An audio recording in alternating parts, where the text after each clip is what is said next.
and pay a lot less guaranteed. Call the International Travel Department right now at Low Cost Airlines. 800-452-1075. 800-452-1075. That's 800-452-1075.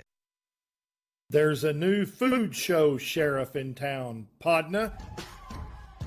Trey's Chowdown Podcast Live will feature celebrity chefs and pitmasters with celebrity mixologists with creative cocktail menus from distilleries statewide.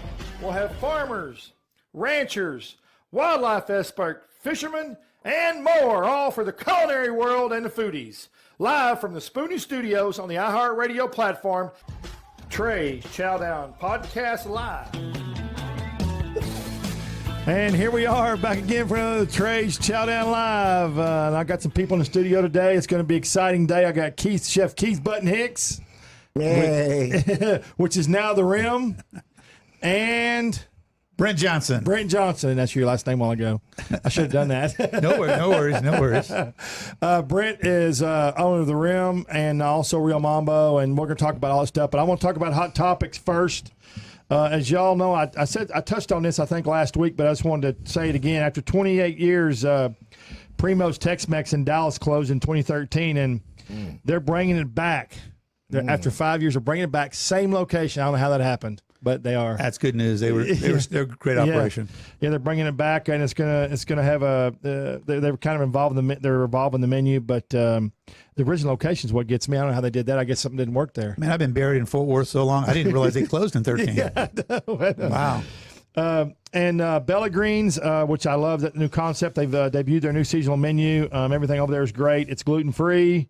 It's all made from scratch, and they'll even change every order to your request. And then the next thing I want to talk about, which I still think is so funny, is they have a new, I don't know who's doing this or who's the financial wizard behind this deal, but they're putting up these pokey-themed restaurants. The first one's going to be in New York. Everything's going to be pokey-themed hamburgers. It blows me away in Manhattan. They're going to go from Manhattan to L.A., Miami, and then Dallas. So come on, Chef, get up on that pokey stuff, bro. Pokemon. You talking about like the tuna deal? Yeah, the Pokemon. No, the Pokemon cartoon. Man, come on with it. Let's do it. It's pokey-themed, huh? It's going to be 1 month in each city. Wow. Isn't that crazy? Okay. All right, so we got that out of the way. So now we're going to get down to business here. We're going to talk to Keith and Brent. I ain't got no tune for you. All right, Keith. So, you've been on the show before, and you've tell us a bit about what happened. You've left Buttons now, and you're at the Rim. So tell us kind of what's going on. You're down there now full time? Yeah, I got unbuttonized, and now I'm me and my partner here, Brent Johnson, gotten together, and I'm over at the Rim.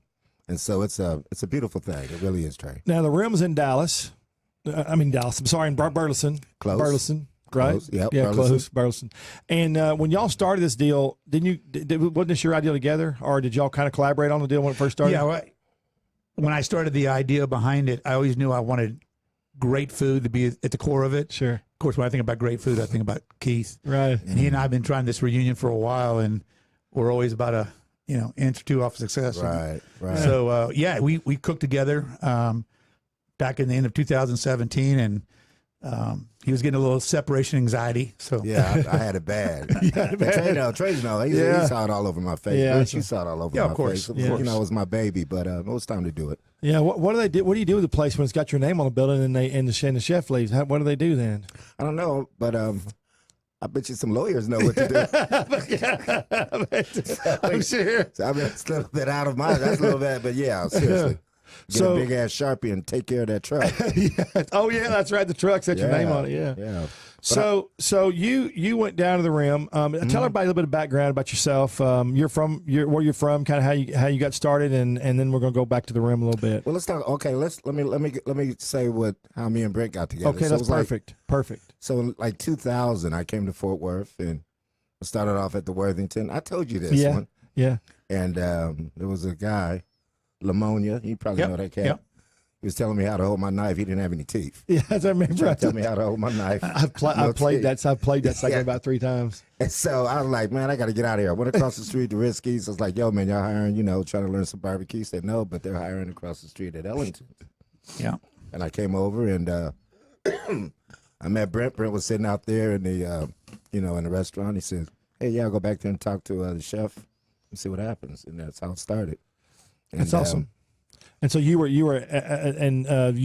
started from there. Is that where you went from? Yeah, I started there, and started off as a line cook, worked my way up to chef de cuisine, under Chris Ward and Brent Johnson. Then Brent left. That was a tearjerker. We both held each other's like, damn. It's really kind of a similar story. Ellington was my father.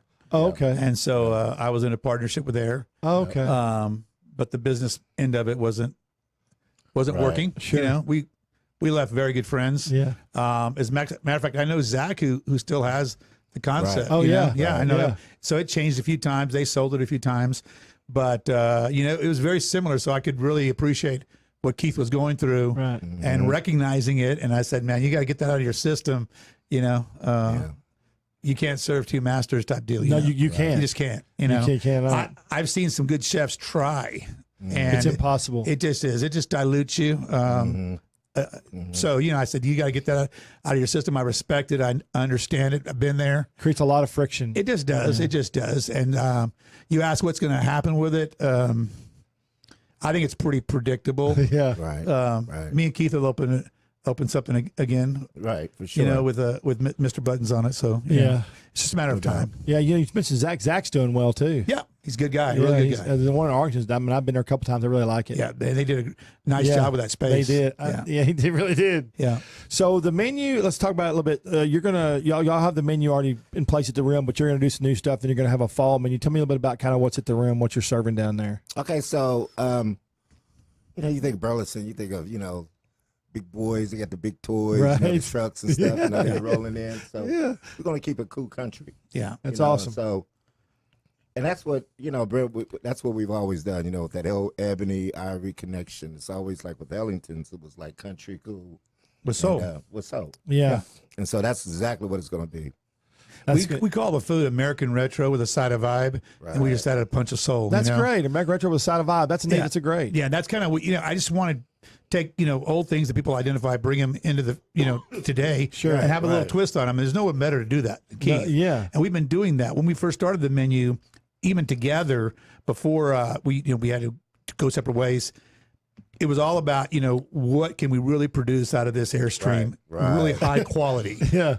Scratch stuff. We don't want bar food, so to speak. Right. And so we were very, very cautious in terms of limiting the menu early on. And it's not kind of like we're going to grow into a 5-page menu. Right, That's right. never going to happen. That's not- yeah. We want, 15, 20, 25 items that are knock They your can head be off great. executed. Yeah, absolutely. And so, we every season we kind of, evolve. Sure. And so that's why I'm so excited. As I mentioned, we just kicked off some etouffee. It couldn't keep it in the trailer this weekend. So we're going to feature a menu item, a recipe from the chef every 10 days. And then in the fall, we're going to really get tuned up. We're going to use the summer to practice. That's good. And execute. Yeah. Get it right. Those then, people down there got big appetites in Burleson too. It's great. man. We're not going to be serving this stuff up down there. Oh, no. Right. With the little sauce. Nah, they ain't getting none of that. Ain't no Gonna be real deal. what's that, a moose boosh or Yeah, something? What is it? Nah, ain't gonna be none of that. Yes. What was your idea? What was your idea behind Rim when you started it? What was the driving factor behind your idea to create the Rim? Well, the space was there. When we built the Rio Mambo, I kind of laughed with the guy that owns the building. I said, "Hey, you got enough room for a Starbucks over there?"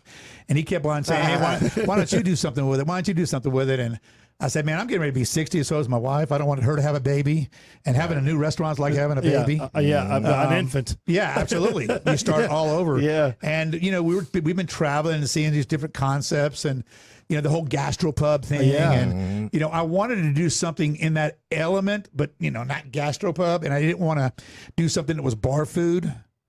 So with all the trucks, the food trucks and all that stuff, I want to do a food truck inside of a restaurant, and from there, we started building it, and it's the first time I've ever converted a trailer into a kitchen. Yeah. And I promise you, should we do another one, it won't be in a 3-story building, okay? Because that was tough. Did everything have to go up? 2 vents straight up, balance it, Yeah. But you know what?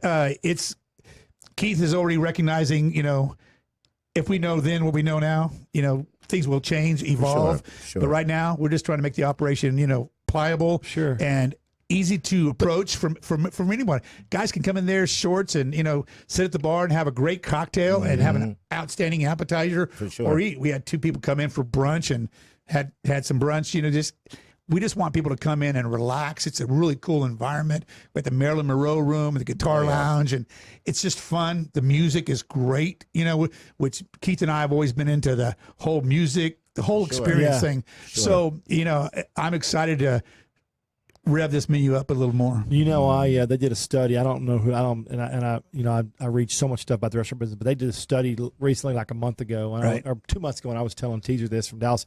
It was interesting because they were asking people what their number one priorities were, like 1 through 10, and owning a car and owning a house now are way down the list. But what their number one was experiences. They want to go somewhere, eat food or drink, and have experiences. That's right. The younger people, and so that's a big thing. Having experience, that's why so many places do well that have music, they have food, they have a vibrant atmosphere, and that's kind of what you have down there. Absolutely, it's all together. It really is, Trey.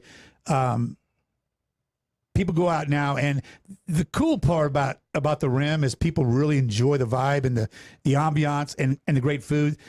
The bartenders have created some outstanding cocktails. The downside, if you will, from a business perspective, is they stay. They like to stay. You can't turn the seats. Hour and a half, 2 hours, 3 hours. Isn't it doesn't bother me. It's a good feel. It really is a good feel. So as long as you're buying some beer or something, it's food. It's it's that whole vibe that everyone's together. And Burleson's a perfect place for it because everyone knows each other. So they're sitting across the bar. You see someone over there and someone over there, and it's just it's fun. And that's what drove me to do it. I didn't want to start another restaurant per se. I thought, let's just have some fun. Let me pull some things out of my brain and just throw them up on the wall. But that's a concept you could actually package up and put somewhere else. Oh, for sure. Absolutely. Any neighborhood. Yeah, it really is.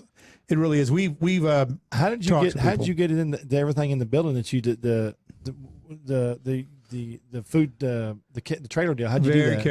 Very carefully. It's funny. We just backed that bad boy in. We took the windows off of it. We had to do the measurements. Okay. As a matter of fact, we had to take the axles off to lower it down.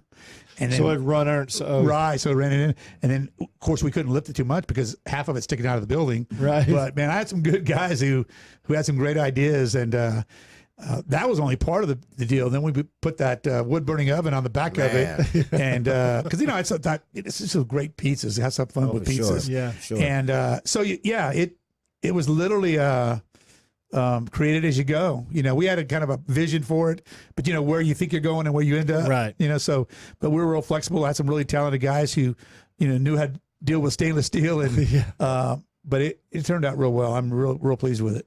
So Keith, what's the menu like now? Like you said, there's like 20 things on the menu or 15 things on the menu. Yeah, so right now it's like Brent said, it's retro, old school. What's the most popular thing on the menu now? Probably right now I would have to say probably the chicken fried chicken. Oh yeah, your shrimp and grits. Shrimp and grits. We've had shrimp and grits. We've just upped the game on them, like Keith knows how to do with pork belly and everything else. Pork belly. Yeah. Oh yeah. It's phenomenal. I was eating some yesterday. Yeah, you can't go wrong with that belly. No, you can't. So I think the shrimp and the grits, for sure. we do a mama's meatloaf. That's really good. We really just do it a little bit different way with vegetables. How was the mama's meatloaf? See, I've only eaten one thing there, so I have only been there one time, so that's why I have to excuse my ignorance. I was going to try to get down there before y'all came on the show, and I was been so busy I couldn't get down there. Right. What's the meatloaf? How's the meatloaf made? Well, we start out with it's a recipe that's been in the family for a long time. We do pork and ground beef. Awesome. We saute vegetables, red peppers, bell peppers, onions, mushrooms. We saute those. We mix them in with the meatloaf. We use the same sauteed in the gravy, and we cook them. One little pound loaf at a time, and off the chain. Oh, it really is. So you cook them 1 pound at a time. One little football. Right, absolutely. Yeah. So everyone gets their own little loaf, if you will. Yeah. And we did this together when we were at Ellington's. We just did some really comfort food, and we always talked about. I mentioned recently, we used to talk about Aunt Kizzy's back kitchen and back all porch. all of that. Jezebel's up Yep. in New York, Yeah. and Soul Sundays, Yeah. the whole 9 yards. Yeah. So we just looked at food that just is real comfortable, but let's make them, approachable by anybody. So it's hard. It's hard, Meatloaf's hit and miss. Yeah, I was just fixing to say Yeah. that, man. It's hit and miss. They want brown, they want red, they Yeah. want, Yeah. And so I said, you want mamas, that's what you want. So let me. So we worked on that together, and all the recipes we sit there and taste. And my only rule is this: taste. If I don't like it, it don't go on the menu. Right, for I know sure. good food. No doubt, no doubt. Fortunately, so does he. No doubt. But we taste it and we play with it and and scratch our heads but. It's good. And that's why the whole country or cool or soul food, is like such a win-win, because like right now, a lot of those secrets and stuff are going to the graves. Mm-hmm. And so, somebody's got to keep that going. Like, like Chinese food, they keep repeating that Yeah. story. Italian Right. food, they keep repeating that Yep. story. Mexican food keeps repeating that story. Sure. But that cool country is going to the grave. A lot of people are not. Those picking kids up ain't on it. cooking anymore. No. Right. That's That's what I'm right. saying. That's what I'm Yeah. saying. So Right. we've got to. But they sure eat it. They Right, did. right. But that's what I'm saying. But Yeah. you gotta keep it. Yeah. You got to keep it fresh on in the your mind, dome. You yeah. gotta keep it on the yeah. dome. Yeah. And so with so many degrees of separation now with food, between the drive-in, people not sitting down eating as a family. Yep. I just did a story on Grubhub, that. all these people are staying at home. hang on just I want to talk about that for a minute. weird. I cannot, when I see those commercials for Grubhub and all that food that they're ordering and being carrying, I cannot figure out for the life of me how that stuff is going to be fresh and could taste good. Half the stuff that I see on TV, you can't package it and spend 30 minutes in a car, 20 minutes in a car and have it taste right. What are they doing? But that's one of the degrees of separation. That's part of the whole story of them not sitting at the table, fresh hot off the stove, Yeah. prepared Yes, with that's somebody's true, yeah. hands of love in the family. Well, my daughter, when I first opened Rio Mambo, I didn't want to cater anyone. Was Brian Irvin the first one? Exactly. I remember I used to eat over there. I didn't want to cater anywhere because I didn't want you to eat my food Right. for the first time in the middle of the field that was cooked 2 hours ago. Right. And Right. but about 3 years ago, the whole parking lot, customer parking only for to-go parking only. Yeah. I just wasn't into that. I Yeah. mean, first come, first serve. Yeah. But for me to be right, a lot of people have to be wrong. Yeah. So I kept on watching. 4 spaces, 10 spaces. I'm like, So about 3 years ago, I told my daughter, who handles the marketing, I said, we just need to get feet first into this third-party catering, just a third-party delivery system. And so DoorDash, Grubhub, Favor, Uber Eats. I mean, all of them. We just got and Done well. Yes, yes. We've got there's concepts in the morning called oh goodness. I'll think of it in a minute, but Okay. they deliver specifically the medical industry. Sure. And That's got to be good. it is. It's Because they just don't ever have time to leave. no, exactly. But to your point, we sit there and I study a lot of different restaurants, and we spend a premium amount on our packaging. Yeah. Right. I know that's a big part of it. It is, and yet I can go to some very famous restaurants, very popular restaurants, who I have a lot of respect for, and they're popping that stuff out in styrofoam and t-shirt bags. Yeah. And I just know my food travels well, but when you get it home, if you have enchiladas, you're going to want to Right. heat it. Yeah. So we have heating instructions, whether it's fajitas or that's what's nachos up. or all that stuff. And so we're going to do the same thing here. So when it gets home, you can pop it in. If you're going to do the microwave, we don't like the microwave, but here's what you do with the microwave because we know they're going to do it. Right, So let me right. tell them how to do it so they don't ruin it. But here's the best way to do it. Oven at 350, and but it's a new deal because people are. I guess you got to kind of figure out and what works and what doesn't work. The packaging's the biggest thing. It now. is. It really is Yeah. because you've got to transport that stuff and. You don't know the guy transporting it. So. Oh, no. And you know what? Yeah. And that's crazy you should say that, man. That's just like, these people that's showing up taking the food, you're just like, man, good Lord. Well, I look over there and, being restaurateur for many years and being in that background, that's the only thing that bothered me was how they're going to transport it. But also, too, I go into these restaurants and this kitchen stuff, and I see these different machines from different companies. I guess does everybody have their own machine? The Uber Eats and all of it. Yeah, there's another company now. I believe it's called Chow. There's some that are trying to bring it all together. So Okay. you don't have each different percentage charge, and so yeah, it's changing every 6 months. Challenging, I guess. Yeah, but it's like anything else. It's evolving. The technology is evolving, making it simpler and simpler for the guest to engage it and utilize it, and for us to be able to get out the door. Because early on, driver shows up, we don't have the order, and but now it's everything's in the clouds and so on forth. Well, let me ask you a question. Have you noticed have sales because of that gone up any? I mean, has they stayed level? I mean, there is definitely some increase. There's no doubt about it. For the amount. But there is a lot of trade off as well. That's what I was just fixing to ask you. Trade off. Absolutely. About coming in and got you. Absolutely, yeah. Because people, rather than jumping in the car and going down, sitting on a patio, or eating dinner in the bar or whatever. Hey, I want to watch TV here, and I'm just kind of tired. Yeah. In the past, they really didn't have that kind of option. They didn't have an option. No, pizza. Yeah. Right. Now they can have they can get prime steak. It doesn't matter which restaurant. So if you're not involved in it and doing it, and then doing it really, really well. And believe me, the cost of packaging, good packaging. We have the highest line of packaging. Is it the plastic? The clear plastic that's microwavable. But then we take that and we saran wrap it so it doesn't come out, so it maintains heat, so it doesn't slosh around.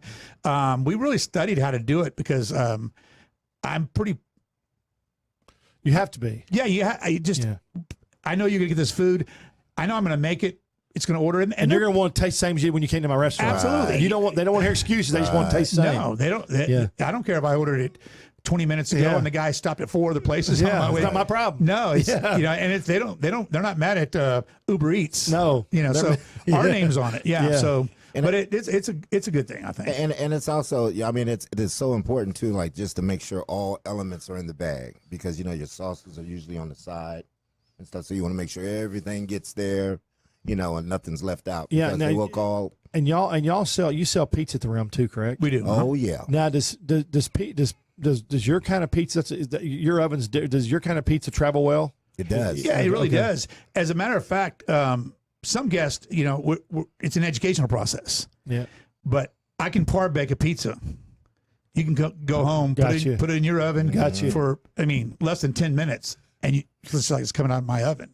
And so, we talk to guests about that, the best way. But if the guests aren't willing, they don't have an oven, or they're in an apartment, they don't want to worry about it. It does travel well, but it goes back to who's traveling with it. And I will tell you that early on, some of the people of these companies were a little questionable, but more and more, they're pretty sharp people. I don't think they can stay in business if they don't get it figured out. No, exactly. Yeah, especially with that the way it is. Mm-hmm. Okay, so your cocktail menu down there. You said you're doing cocktails too. Yes, sir. And are they various kind of craft cocktails? We get the Marilyn Monroe going on, Xana's Cosmo. We just have fun with it, and it's really funny because Xana's my wife, Rosanna. We're grandparents, but we refuse to let him call us grandpa and grandma. So I'm Mambo, she's Xana. And it's really funny. Our number one cocktail is Xana's Cosmo, and my wife doesn't drink, But, right. Oh boy. Yeah, but she wanted her name on the menu, so she got it. But no, every quarter or so we're playing with different cocktails. We haven't done with Keith yet. We've done a tequila dinner, and we've done we've done a tequila dinner, and we've done 2 tequila dinners. We're going to do a. What were the tequila dinners like? I'm sorry, tequila dinner. We did a Republic of Texas. Okay, and 4-course. The chef would present 4-course. We usually have about 40 or 50 people. Then we did a wine dinner. Is it a different tequila with every course? Yes, absolutely. Okay. It's just fun and educational. Yeah. It's very interactive. It's an experience. Yeah, it is. It is. And listen, the chef is center stage. The chef, and of course whoever's presenting the beverage. And so we're going to do a whiskey dinner here, and then probably in August. And we'll talk about it. But it's just it's fun. It's taking food, beverage. It's taking people. For sure. And we have some regulars who just love doing that. Isn't it amazing how the last 15 years, this is what I tell everybody, food has become like a rock star, and the chefs that make her now celebrities. And I've just seen this evolve, especially the last 10 years. It's really gotten big. I think it's social media and Food Network, but it's amazing how it's transformed. Well, I like the fact that Keith can leave the kitchen and go out and talk with people at the table about the food, where it's from, how he does it, and just interact, right? Because people enjoy Engagements. that. Absolutely, Yeah. absolutely, and he's always been that way. And but so this is a you know that. Yeah. What? So I got a funny story. I love to tell stories. I came by Buttons one day and he was slammed, man. I was sitting out there and I said, "Hey man, tell Keith I'm going to say hi to him." Hey, we're going to go to a break real quick. We'll be back in about 3 minutes and 3 seconds. We'll be back. See you.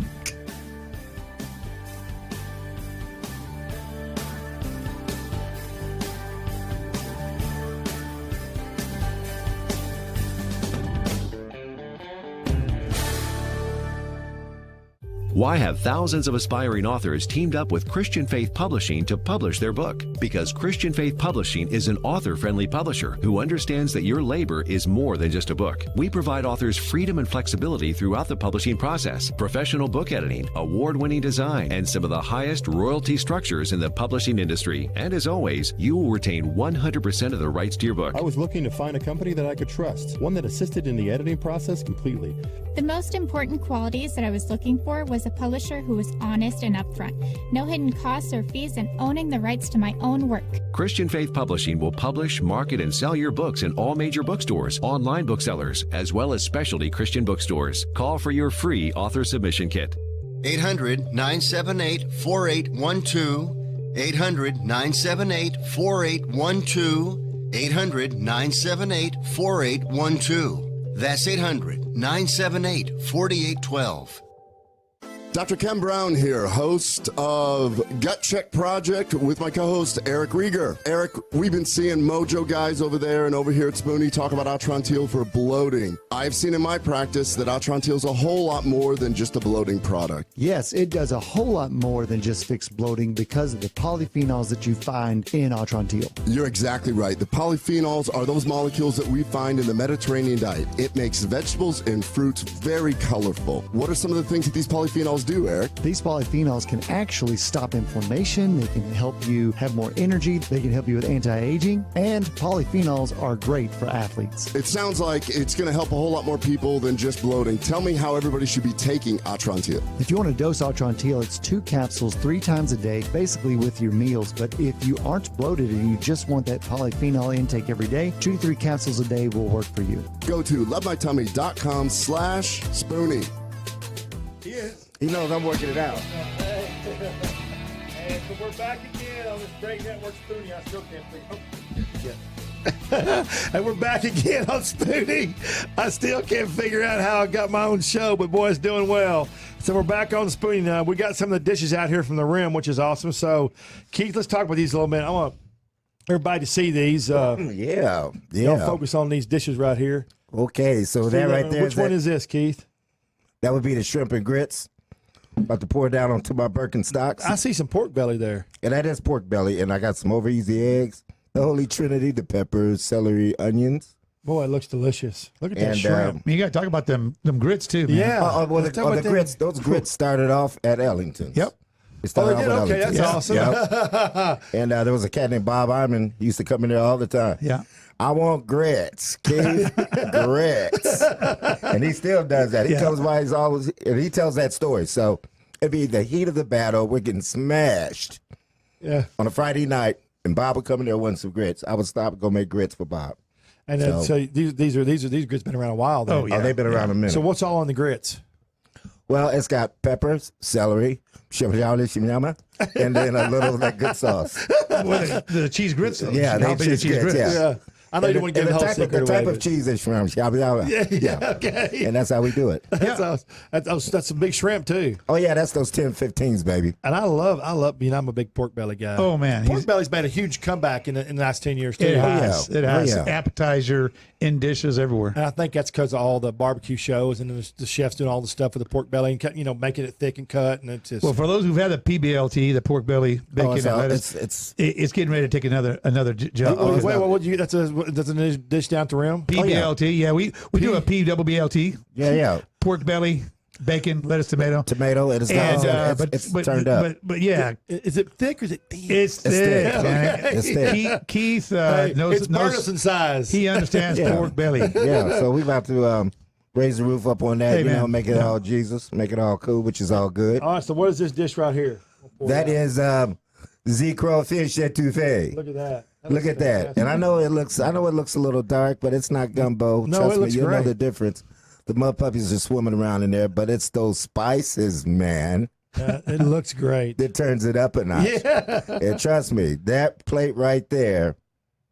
It looks good. Is very cool. All right.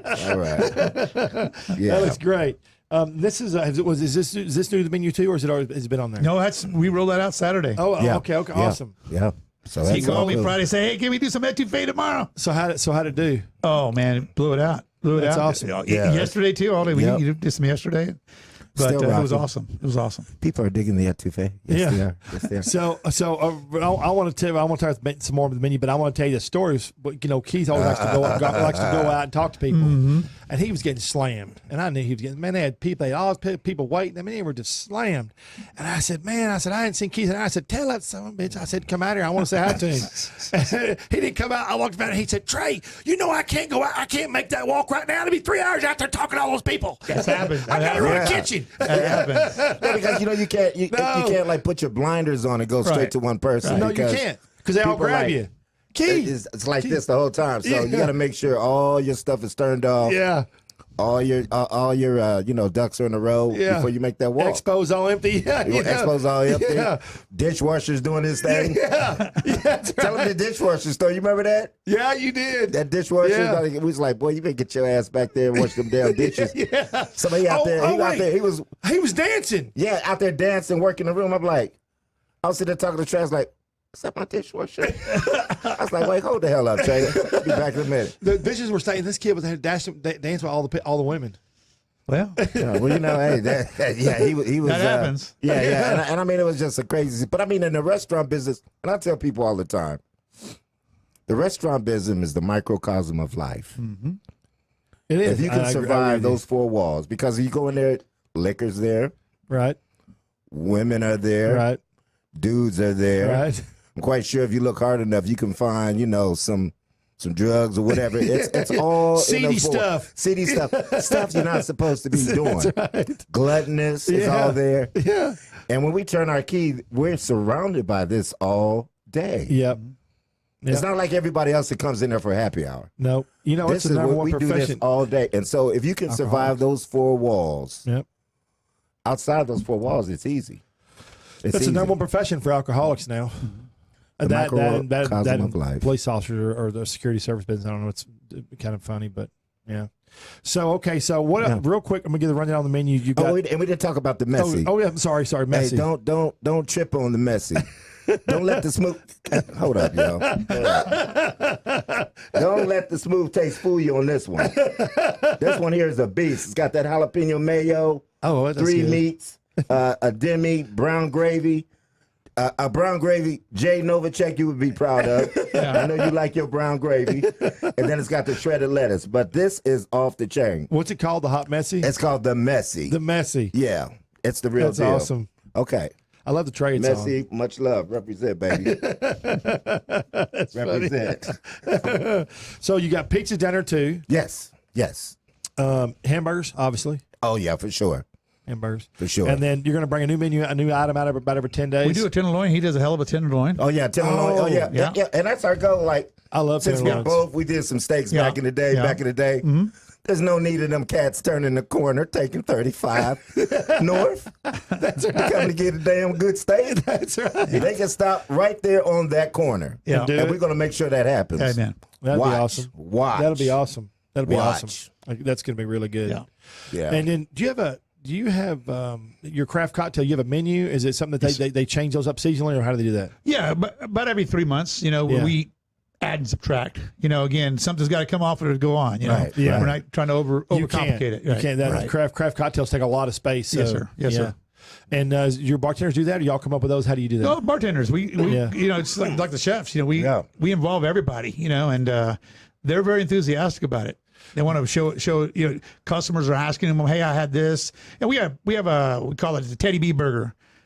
Oh, Teddy B. Representing Teddy B. Teddy He B. came home from Kansas City, told me about a burger he had, best burger he ever had, and I said, "Well, we can do that better than they can." What is it? Tell me It's what a it is. hamburger with coleslaw and barbecue brisket Oh yeah. and That same you song. can't, the same songs, That right? same song. You can't give the whole secret No, away. no. Mama slapped me. Yeah. That's awesome. But so we listen to the customers what they want. We really do. We're not trying to necessarily reinvent the wheel. We're just trying to put the wheel on a little different. Is all we're doing. Well, plus you got a neat concept. Yeah, thank you. There's not another one like it in Burleson, which is good. Yeah.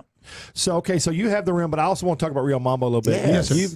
I love that concept, and I remember eating at the first one over at Brian Irving quite a bit when I used to live out in Alito, right? And I'd hit that. That's the closest place. Yes, sir. For realistically, from Alito's coming that way, right? So you have how did Real Mambo start? Because you were doing a different concept before that. Yeah, I was Mexican industry back in the '80s. Honestly, I grew up in San Antonio. Okay. My brother and I, he's also 6 kids. We're all in the restaurant business. 3 figured their way out. 3 of us stayed in. My sister and her husband have 2 Chick-fil-A's. My brother had. Woo, Chick-fil-A's a good business. Oh man, bird nest on the ground. Yeah. I called printing money. No doubt. My brother had Wendy's and he sold. He's sitting pretty, he's doing real well. But we were all at some point in the restaurant business, like my mom. My mom waited tables, raising 6 kids. My dad was in the military, so was one of the others. So we wanted to open a restaurant on the San Antonio River. That's kind of where Rio came from. You know? Knowing what I know now, I would never open a restaurant on the San Antonio River. No. So, but it was always in my mind. So I worked with a number of different companies over the years. One of them being M Crowd, and so when we sold my interest in Ellington's, my guests were Fort Worth, Mira Vista, Alito. They were this way, and so we moved this way and found that spot. And it's kind of like a baby. When you first started, that's the only thing there, right? That was it. It was a closed down colonial cafeteria. And tell them about the time, because wasn't that around 9/11? We opened on 9/11. We went through some struggles with it, but it's just like I've done with Keith. We focus on great service. We focus on really fresh ingredients. Real Mambo stood for relationships matter. And we always talked about that at Ellington's, and I really believe in building relationships. That's what we do for a living. And what's cool about my relationship with Keith is I'm building the relationships and he's feeding the soul. He's all about keeping those relationships by bringing them together with food, beverage, music, and but that's why we don't work. We don't work a day in our life. We love what we do. Now it's also have a relationship with customers. Oh, absolutely, yeah. Or they won't come back. No. They have too many options now. Right. When I was a boy, there wasn't a whole lot of options. That when younger, there was not many. And now there's options every 20 feet. It seems like. Well, the relationship starts right here. Right. Can we work together? And then can we get staff who understands and we respect them? Because if you don't have that, then how can you expect them to turn around and do that to your guests? That's right. So if you can't build relationships and interact with people and show that kind of respect and that kind of passion, and you can't train care, you got to care. Yeah. And we do. That's what's fun about it. That's what makes our whole thing, just like a hand in glove. We got back on the bicycle. We didn't miss a step. We were talking about. I have the show. I feature a lot of chefs. I feature celebrity mixologists. Yes, sir. And we were talking 3 weeks ago I was talking with a chef about how back at the house has changed, where it used to in the 60s, 70s, the chefs the atmosphere was you'd be scared to work. They would scare you and nowadays all that screams up. You can't keep a kitchen help, and so nowadays it's turned to more relationship, more communication, more working together as team effort, not being scared to work right there, and that's changed the whole industry too. I think absolutely. I agree. Yeah, that's awesome. Yeah, so it's wild. It's really wild. Your cooks come from all walks of life too. So and I find it very hard to scream at people that are carrying around knives. Well, first of all, they're doing a job nobody else wants to do hardly. Right. And it's hard to find people to do that job nowadays anyway. It's hard to find people to work, period, to do anything. Right. And so it just to holler and scream at them, just not a... No, and here's the deal. They need to be feel wanted. It is probably true about any position, Trey, but I find that cooks or even kitchen people that are successful, they have a tremendous amount of pride. Right. Yes. That's the key. Anything else, you can teach them, use a knife, you can teach them all that. Right. But if they don't have pride in what they're doing and they do that every single time consistently, kind of have a hard time having pride when you're not being respected, you know? Right. And so, those relationships in the kitchen, just all the way around. But pride is the number one thing, because they're the ones putting the food in the window. Yeah. Right. So we've been really fortunate. I've got guys been working with our company for 20 years in the kitchen. Yeah. Literally in the kitchen. Eloy Reyes is my executive chef at Rio Mambo. Yeah. Hippolito Montalvo, he started when he was... You say that well. He started when he was from San Antonio. Yeah, español, So, no, listen, he started, and I'm embarrassed to say this, but he was 14 years old. Yeah. Wow. He told me he was 16. Right. Yeah. Right. And he washed dishes. He was your dishwasher down at Mambo's Tapas Cantina. Big tall guy. Yeah.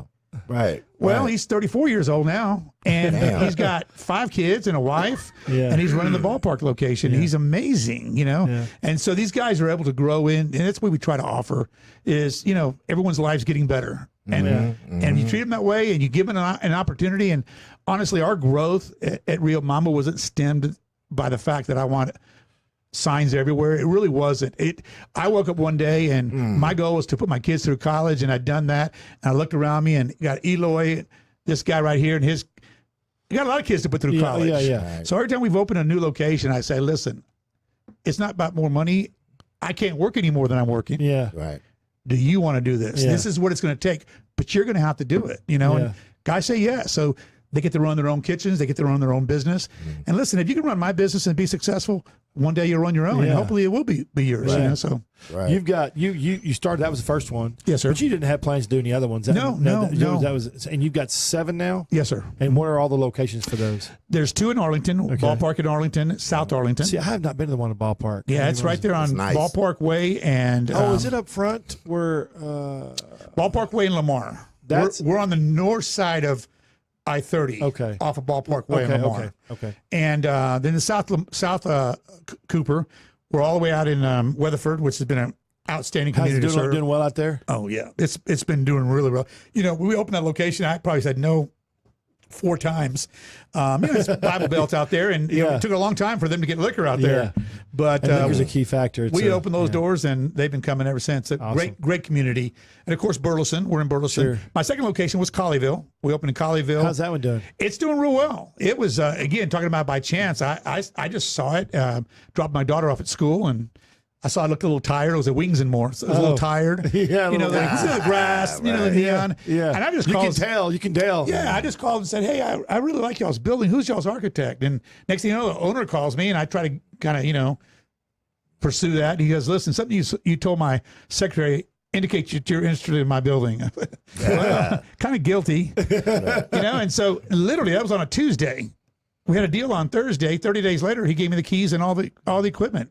That was in 2005. And so we've been serving that community for almost 15 years. Does. Yeah. Amen. But it's fun. It's an adventure.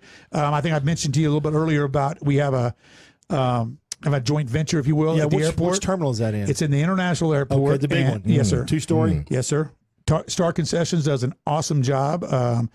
Gilbert Aranza, who's the president of Star Concessions, is a great operator. He's got great people. Molly Standridge, Andre. They've got some great people. You've got to love what you do to run a bunch of different concepts. Yes, sir. Yeah, and that's right. That's right. I mean, and they do. They understand airports. You know what? Tell people that listen now that don't know anything about running a restaurant business in an airport. Tell us a little bit about what that's like.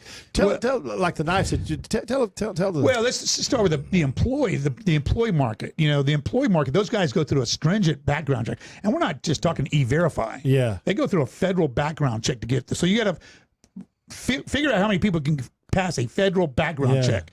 Then they got to park at a place that they got to be there an hour ahead of time of their schedule. I'm trying to get my guys there on time, maybe 5 minutes early. They got to be there an hour because they got to transport from that location into the restaurant, and then they've got to badge in and then come to work.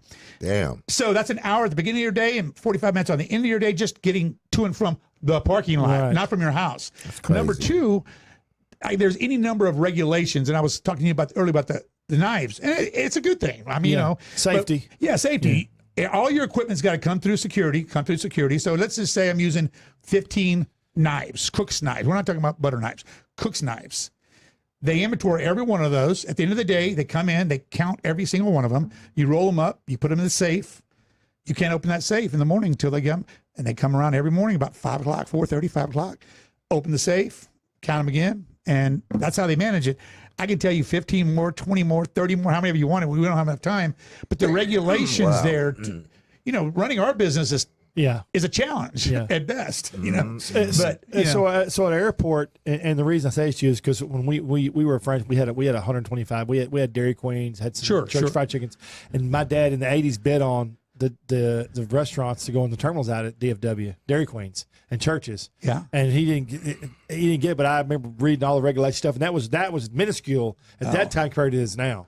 Well, I read a contract. My first question after I talked to somebody who knew a lot about the airports, I said, "Well, send me a contract," and the contract was about 2 inches thick. Yeah, and it's legalese, but there's so many things. And when you really think about each regulation, there's just a reason for it in today's climate, But you're really running two operations. You're running a restaurant, right? And you're running the security operations or the operations for the airport. That's correct. For both for one restaurant. Yeah, and employees cannot leave the space unless the employees have a badge to be in that restricted area. But once they get to your restaurant, they can't leave the space and go to the restroom without someone taking them there. Oh, wow. So as an example, when I was part of the opening, I had a badge that allowed me not to only be in there, but to take people from the gate to the space. Oh, you have to go to the restroom? Who else go to the restroom? And walk you to the restroom. And I guess is that something they do for security? Oh, yeah, for security, so the wrong people don't get loose behind. Sure. Because once you get behind, the security deal, there's all kinds of opportunities to do, evil things, I guess. Yeah. But yeah, there's just a lot of, and I really admire and respect how they do it because, as I spoke to you earlier, some quality staff back there who are really dedicated. And I've got a girl that works for me at South Arlington. She works there in the morning. I don't know when she sleeps, but man, I was getting ready to leave town one day and I was pulled up to the gate and I hear my name. I look over there and there she is working the front of all places, Papacitos. Wow. That hurt. Wow, right. Yeah, that's funny. Yeah. So you got the airport, and so you got 7. Right. So and then what is, for people who don't know, if you don't know about Rio Mambo now, but some people listening aren't going to know about Rio Mambo. The menu is it's pretty big menu. It is. It has evolved over the years. We call it Tex-Mex and more because we do a lot of interior Mexican stuff, seafood stuff, a lot of sauteing, a lot of sauces. I'm an extra sauce guy. Yeah. No matter what kind of sauce it is, I want extra. So the way we do our sauces, the presentation, it's a higher level of presentation. Sure. Everything's cooked to the order, a la minute. And the bar's the same way. The bars, we have cocktails in the bar. Yeah. We have a full bar, but we have each restaurant has a bar that's named something a little different because the bars can stay open later than the restaurant sometimes. Right, yeah. And we always build them that way. But we want you to come in there, and again, all the way back to Ellington's. I'd have people open the door to Ellington's and look inside, and they're in shorts, and they look inside, they see the interior, and go to close the door. And I go, no, come on in. Yeah. Oh, we're not dressed. Man, you're dressed. Come on. Let's go. Right. Yeah. We try to put an environment where you can walk in and have a cocktail and have a good time on a Saturday. But if we do wedding receptions, we do all kinds of big events, and so you can be as high in it as you want, or you can be as casual as you want. Nowadays, people dress down so much. It's I wear slippers to Bob's Steakhouse. I mean, I'm not afraid of working that way. What's the number one things you sell at Real Mom on the menu? Oh, that's a good question. Let me see. Probably grilled tacos or grilled brisket tacos. Really? Yeah, they're the brisket's cooked overnight with peppers and onions. And we have a special pasilla sauce, which is a Mexican barbecue sauce. We call it Mexican barbecue sauce, but it's cooked slowly overnight. And it renders all the juices down into the meat. And the chef does an awesome job with it, and he puts it on tortillas and grills them, nice. You can do it corn or flour with some nice añejo cheese inside of them. They're amazing. And we probably do more of those than anything, even on caterings. Yeah. They hold well, they transfer well. So everything is made from scratch at Real Mambo. Yes, sir. As is the rim. Everything's made from scratch. Yeah, we can roll up right up to your house, right up to your venue. We've got a trailer. We hook it up to the back of our deal. It's got a full kitchen, got a refrigeration in the back. We can set up the restaurant and cook anything you want to on site. We just did that in Colleyville at the Guitars and Stars event. and it's a lot of fun, you know. And it goes back to the fact that I'd rather come out there and cook it right there and hand it to Fresh. you than cook it to you and put it in a, you know, in a pan. I don't like these restaurants now that are trying to do other locations, and they're heating and trying to cook it in one central little commissary, and then try it just does not taste good. No.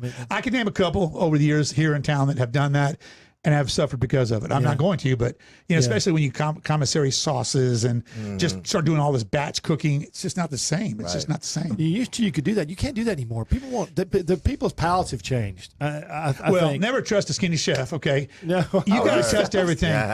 Listen, you know, I tell my guys all the time, have you tasted that? You know, you know, that's what difference between a cook and a chef. You know, cook gets a recipe, throws it together, throws it in the window.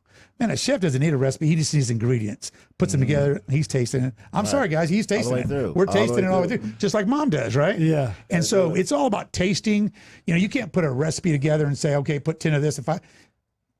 Produce changes, flavor. Jalapenos change. You got it. Yeah. Oh, jalapenos. Let me tell you what those have done. Amen. Oh my! Well, let me tell you what avocados have done. $100 a case. Boy, $100 a case. How are you doing that? Have you raised? Are you just eating? I'm getting ready to reprint my menus to say market price, you know, like lobster. Well, I mean, you can only bite off so much. You can only bite off so much. Yeah. I talked to an operator yesterday. She has a Mexican restaurant downtown, and I interact with these guys. It's all the same community, and she had said she stopped serving it, so I gave her a few hints. I can't share them with everybody. How many cases? How many avocados in a case?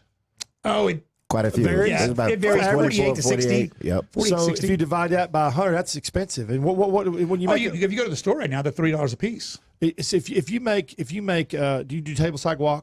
Yes, of course. Okay. How many avocados is that? 2? Typically, it's 2. Yes, sir. Okay. God dang it. Yeah, it's 2. So you go to the store, and people who know who go to the grocery store, they understand it's gone up. You know. Yeah. I was at a restaurant. I was checking out a restaurant this weekend. And the young lady came to me and she said, I said, I'm going to try your fajitas. And she says, would you care for guacamole with that? Which it comes with it. Yeah. But there's a lot of people who don't like guacamole. Yeah. Believe it or not. Yeah. I bet 40% of our, maybe that's a little high, but I see guacamole getting thrown away and I cringe. Yeah, no, yeah, you do. I do. So now what we do is we ask, but the odd thing about that is if you're paying for guacamole in that price anyway, if you don't want guacamole, we don't put sour cream and cheese like a lot of restaurants do, because I don't want to charge you for something you're not going to eat. Right. A lot of people don't eat that. I don't eat sour cream and cheese, so I price my food at X, and if you want more, it's $1. So now what we're saying is, you get choice of 2. You get pick of the gallo, and you want sour cream, cheese, or guacamole. And people love it because a lot of people, I can get cheese because they don't eat guacamole. Yeah. My daughter's, I don't know whose daughter she is, but she says she's mine. She's allergic to avocado. So she doesn't touch it, So, but it's crazy. It's over 100. It's supposed to stay that way for the next month. So. Is that for the trade stuff going on? I think it's a little more cartel, or it may them be messing with. They're stopping those trucks from moving in Mexico, and it's horrible. The avocados. The government doesn't run Mexico down there. The avocados are just dying. I mean, just fresh avocados are dying because they can't move. They won't let them move. Okay, so all right, guys. So the Rim, and that's RIM in Burleson. What do you have a website for the Rim? We do www.therimrestaurant.com. www.therimrestaurant.com. And even if you haven't gone down there, you got to look it up because almost everybody in this area, whether you're from Dallas, Fort Worth, Weatherford, you got to go through Burleson, go to Austin, you come back, go to Burleson, check it out. That's www.therimrestaurant.com. Rio Mambo, what's one for that? RioMambo.com? RioMambo.com, yes, sir. Pretty easy, isn't it? Yes, sir. RioMambo.com. And if you're trying to get a hold of us, as usual, it's Trey's Chowdown. That's Trey. I always say Trey with E. Don't put in Trey with A or you're not going to find me. Yeah. It's Trey'sChowdown.com, and we have everything. We have our chef page, all of our live podcasts on there. We have a restaurant guide. Boy, it's huge. We have one of the largest food sites in Texas now. It's awesome. So, yeah, we really like it. So, we will be here every Friday, next Friday, 10 o'clock. And I forget who is next Friday. I think it's I think it's Victor, Chef Victor from Fort Worth. He was awarded, one of the upcoming chefs in Fort Worth. He was fun to interview. Well, don't let him kid you here. He's got a pretty nice little deal over here. He got nothing on. I mean, diners. What is that? Diners driving to dives. No, man. Trey's got it hooked up here. Trey's Chow down, and this is a cool little place he got going here. Yeah, diners driving and jive. That's what's up. That's right. What's up. That's how we get down. And Keith, man, thank you so much again for coming in. Trey, I love you, brother. It. I love you. And Brent, thank you, man. Thank you. Thanks for the opportunity. Yeah, we'll have you back. I'm excited for y'all to get the new menu done. Amen. For sure. Let's get it done. Come back and show it to you. Yeah, that'll be fun. Absolutely. Yeah, we'll have we're gonna, you'll be the first to know, Trey. You'll be the first to know. Yeah, and we're putting in we're putting another camera here so we can get zeroed down on food. Oh, nice. So when we come back, we'll be able to have all the food stuff, which would be kind of cool. Cool. That'll then we'll just drag the trailer over and cook it outside. No doubt. Oh, hell yeah! That's how we roll. We got the World Food Championships coming up too. This year it's in Dallas. Oh yeah, first year ever in Dallas, and it is. Oh my God, it's going to be huge. I mean, it's a big deal. So y'all need to be sure you come to that. Oh yeah, come check notes for real. Okay, we're almost done here. Okay, and one more time, I want everybody to write this down. TheRimRestaurant.com. I want y'all to go see Keith. It's important you go down and see him. Chad Prather's coming to see you. Chad, come on, Chad. And then one more time, Brent, thank you. Keith, thank you, buddy. Thanks, man. Thank you. See y'all next week. Trade day. Yeah. Thank you very much.